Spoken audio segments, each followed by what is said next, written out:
There's a saying that cautions you can't go home again. Well, in many ways, that adage holds true. But a young soldier who goes off to fight, defend our freedom, will never capture the carefree innocence of youth.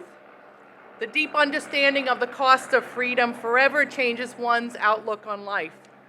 However, there are times when you could go home again and embrace the very best things in life. For Corporal Kevin Vaughan, this has been a hero's welcome back to his hometown, and so well deserved. I think it's Kevin's colors, don't you think?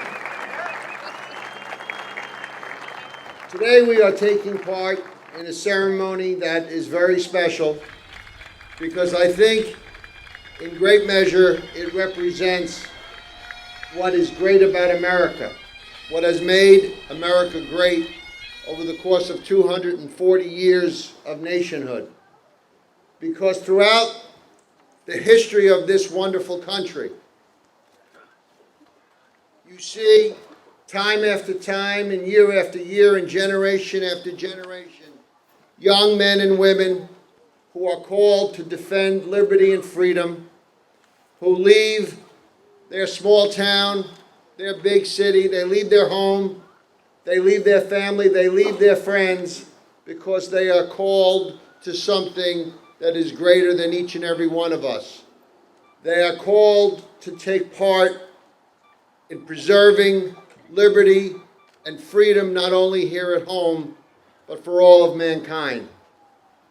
And that is Kevin's story, a young man who grew up just blocks away from here, went to Mepham High School, and when the call came to defend liberty and freedom on the other side of the globe, he answered that call.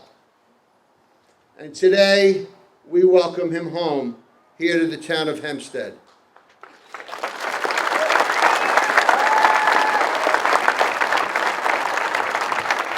On the 9th of March, 2012, hundreds and hundreds rejoiced as Kevin was welcomed home with tears in his eyes, tears falling on the face of his parents, tears falling on the face of many.